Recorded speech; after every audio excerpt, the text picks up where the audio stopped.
when we were young. House, office. You know where we found friends? From the office. We became good friends with our office mates. Ang kainuman namin, office mates. Ang kainuman namin, yung boss namin. Not our high school or college friends.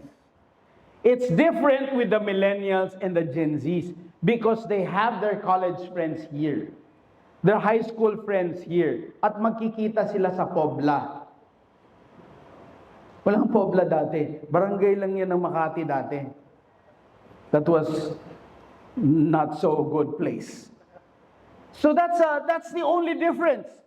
The rest, the same. And that's why, to create an organization that's ready to take Emirates to the future, trust. Say it to me, trust.